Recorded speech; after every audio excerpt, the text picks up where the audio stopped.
नमस्कार दोस्तों, मैं हूं हरी सिंह राजपूत और आप हैं साइंस गैलेक्सी चैनल पर। दोस्तों, अभी इससे पहले हमने जो आपके मुद्रा और साख जो अध्याय है इसके हमने 25 प्रश्नों को डिस्कस कर लिया हुआ था। अब हमको यहाँ 25 से आगे प्रश्नों को डिस्कस करना है, तो हम एक आगे चल चुके हैं 25 से आगे के लिए। और अगर दोस्तों आपने इससे पहला वीडियो नहीं देखा है तो पहले प्ले लिस्ट में जा कर के उस वीडियो को देखिए और फिर आप इसको देखिए, तो आपको दोनों चीज़ें बहुत अच्छे से समझ में आने वाली हैं। और आपको ये प्रश्न ऐसे कहीं नहीं मिलने वाले हैं, इसलिए आपको इनको बार बार प्रैक्टिस करना है। ये आपकी परीक्षा में 100% मिलेंगे। दूसरा, आपको ये जो आप थ्योरी पढ़ रहे हैं उनमें भी बहुत अच्छे से आपको ये चीज़ें कवर कराएगा। तो चलिए दोस्तों, हम इनके के लिए करते हैं। तो आपके सामने प्रश्न दिख रहा होगा क्लियर। चलिए प्रश्नों को हम देखते हैं।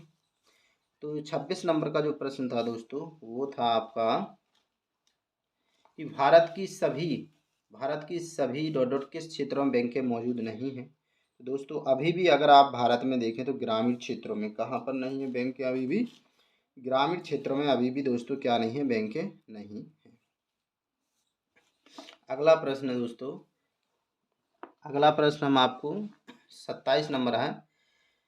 स्वयं सहायता समूह किस क्षेत्रों के गरीबों को संगठित करने में मदद करते हैं। तो दोस्तों, ये आपके क्या हैं, ये करते हैं आपके ग्रामीण क्षेत्रों। तो इसमें क्या भरना है आपको, ग्रामीण क्षेत्रों में।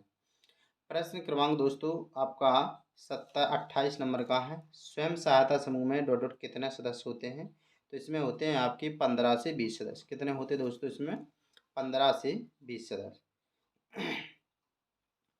प्रश्न क्रमांक आपका 29 है। स्वयं सहायता समूह में महिलाएं आर्थिक रूप से कैसी हो जाती हैं।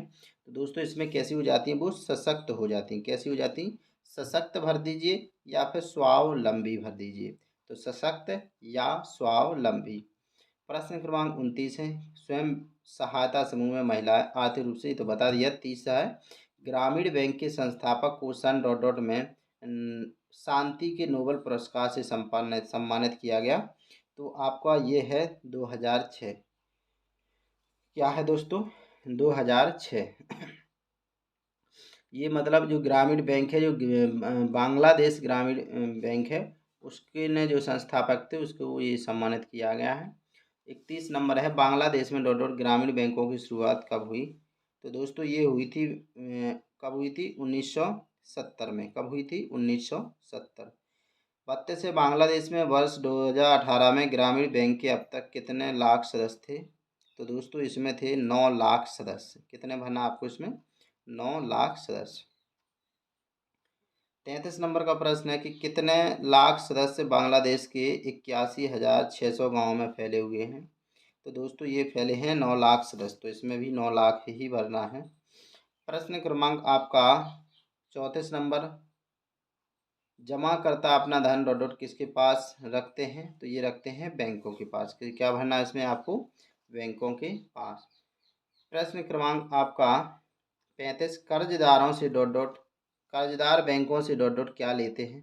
तो कर्जदार बैंकों से क्या लेते हैं, ऋण लेते हैं। क्या लेते हैं दोस्तों, ऋण लेते हैं। प्रश्न क्रमांक आपका 36 है। बैंकों और सहकारी समितियों को अपनी गतिविधियां विशेषकर किन इलाकों में बढ़ाने की जरूरत है। तो ग्रामीण क्षेत्र में, क्योंकि इन कमी कहाँ पर है, ग्रामीण क्षेत्र में, तो वहीं बढ़ाने की इनको ज़रूरत होगी। प्रश्न क्रमांक आपका दोस्तों 37 नंबर का है कि अमीर परिवार किस स्रोतों से ऋण प्राप्त करते हैं। तो दोस्तों, ये करते हैं औपचारिक स्रोतों से।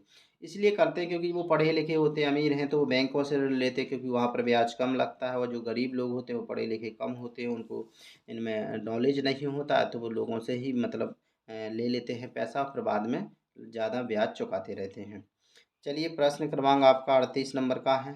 गरीब परिवारों को ऋण के लिए किस स्रोतों पर निर्भर रहना पड़ता है। तो दोस्तों, ये रहते हैं आपके अनौपचारिक क्षेत्र पे। कर पे रहते हैं ये अनौपचारिक क्षेत्र पे। प्रश्न क्रमांक आपका 40 40 है, कौन ऐच्छिक दरों पर ऋण दे सकते हैं। तो देखिए, ये आपका क्या होता है, ये भी अनौपचारिक क्षेत्र होता है। क्या, अनौपचारिक क्षेत्र। क्योंकि देखिए, वो उनको 2 रुपये सैकड़ा देना है, 3 देना है, 4 देना है, जितने पर भी देना है उतने पर ये दे सकते हैं। इनका कोई नियम नहीं है। लेकिन बैंक का क्या होता है, नियम होता है। इनका कोई नियम नहीं होता है। अगला है ऋण के औपचारिक स्रोतों में डॉट डॉट किसको शामिल किया गया है? तो दोस्तों इसमें किया गया है ऋण के औपचारिक स्रोतों में किसको शामिल किया गया है? तो इसमें लिया गया बैंक से धन निकालना। तो इसमें किसको शामिल किया गया? सरकारी बैंकों को। किसको? सरकारी बैंकों को। 41 नंबर का प्रश्न है वस्तु एवं सेवा खरीदने के लिए डॉट डॉट आसान है। तो दोस्तों ये क्या है आपका? मुद्रा। तो इसके लिए आपको कोई भी चीज़ खरीदने तो क्या चाहिए? उसके लिए मुद्रा आपको चाहिए ही है, जरूरी है। प्रश्न क्रमांक 42 है लोग मुद्रा बैंकों में डॉट डॉट के रूप में रखते हैं। तो लोग मुद्रा में बैंकों को किसके रूप में रखते हैं? निक्षेप के रूप में। किसके रूप में? निक्षेप। निक्षेप का मतलब आप जमा भी लिख सकते हैं। क्या? जमा भी लिख सकते हैं। किसकी सुविधा से डॉट डॉट बिना नकद के सीधे भुगतान किया जा सकता है? तो दोस्तों ये किया जा सकता है चेक द्वारा। किसके द्वारा? चेक द्वारा। क्या होता है चेक में? बैंक क्या करती है, जो भी व्यक्ति का खाता होता है वो उसको चेक जारी करती है। उस चेक पर वो नंबरिंग होती है जो बैंक जारी करता है।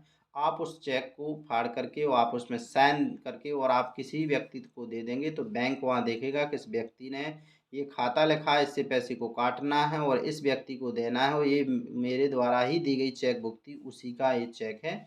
इससे वो फाइनल समझ जाता है कि हमें उसके खाते में पैसे देना है, तो उस व्यक्ति को पैसे वो दे देता है। प्रश्न क्रमांक आपका क्या हो जाता है? आपका 44 नंबर का हो, 43 हो गया, 44 नंबर का है बैंक डॉट डॉट के बड़े हिस्से को ऋण के लिए इस्तेमाल करते हैं।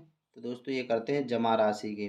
कुल मिला के एक बैंक में आप जितना भी पैसा करने जाते केवल वो 15% नकद रखती हो, बाकी क्या कर देती वो बैंक ऋण पे दे देती। मतलब आपका पैसा दूसरे को और मतलब एक दूसरे को देती रहती है। ठीक है, तो ये क्या करती है वो पैसा बैंक, आपका ही पैसा बैंक दूसरे को आपसे ज़्यादा ब्याज पे लगा देती। मान लीजिए आपका पैसा 1 रुपये दे रही तो दूसरों को 4 रुपये पर वो देगी। चलिए प्रश्न क्रमांक आपका 45 है बैंकों की आय का स्रोत डॉट डॉट क्या है?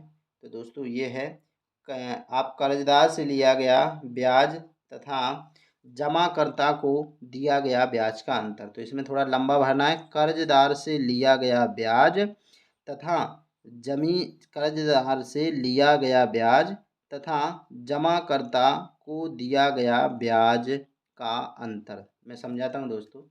मतलब ये क्या? बैंकों का आय का स्रोत मतलब कि बैंक के खर्चे कैसे चलते हैं, कर्मचारी के, बिजली के, मकान के, इस सब के। तो जैसे मान लीजिए उन्होंने क्या, आपसे पैसा है, आपका पैसा जमा करने के लिए गए तो आपको क्या ऋण कितने पे आपको वो दे रही ब्याज? 1 रुपये पर। 1 रुपये प्रति सैकड़ा देगी वो ब्याज। और आप जैसे ही उसे बैंक से जो लोग कर्जा लेते तो बैंक उसको कर्जा देगा 2.5 रुपये प्रति सैकड़ा, 3 रुपये प्रति सैकड़ा। तो इतना जो आपका मतलब इसी का जो अंतर है तो उससे ही क्या होता है? बैंकों के खर्चे चलते हैं।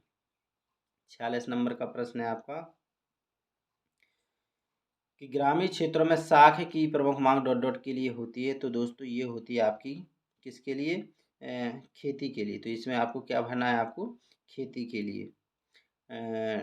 अगला है 47 नंबर का जो प्रश्न है, 48 नंबर का 47 का किसान डॉट डॉट में फसल उगाने में उधार लेते हैं। तो दोस्तों ये क्या है? आपका ऋतु के आरंभ में। क्या? ऋतु के आरंभ में। ऋतु के आरंभ माने जब मतलब उनको खेती करने की जरूरत होती तो उसकी, तो इसमें भर दीजिए आप ऋतु के आरंभ में या फसल बोने के पहले। प्रश्न क्रमांक 48 नंबर का है स्वप्ना को फसल बर्बाद होने पर बैंक का कर्जा चुकाने के लिए क्या बेचना पड़ा? तो इसको ज़मीन का टुकड़ा बेचना पड़ा क्योंकि फसल हुई नहीं, उसने बैंक का उधार उसने पैसा उधार ले लिया था बैंक का। अब फसल बर्बाद होगी तो अब उसको क्या करना पड़ा? अपना फसल का टुकड़ा बेचना पड़ा। अगला है फसल बर्बाद होने के कारण डॉट डॉट व्यक्ति जाल में फंसा लेता है। तो क्या है? ऋण। तो ऋण क्या कर देता है? व्यक्ति को जाल में फंसा देता। तो ऋण भर दीजिए। अगला है कितने प्रतिशत ज़रूरतों का औपचारिक स्रोत पूरा कर पाते हैं? तो दोस्तों ये कर पाते केवल 50%। तो मतलब ये कि आज भी दोस्तों जो बैंक हैं वो केवल 50% ज़रूरत ही पूरी कर पाते हैं। बाकी देश के आज ही 50% लोग साहूकार से, रिश्तेदार से, भाई से कर्ज लेकर के मतलब पड़ोसी से किसी न किसी से लेकर के काम चलाते हैं। तो अभी भी बैंकों की कितनी ज़रूरत है, तो ये अभी सरकार को इस पर भी ध्यान देने की बिल्कुल ज़रूरत है। चलिए हमारे यहाँ पर 50 प्रश्न पूरे डिस्कस हो गए हैं। अगर आपको साइंस गैलेक्सी व हरी सच पसंद आ रहा तो आप साइंस गैलेक्सी को भी सब्सक्राइब करिए। धन्यवाद।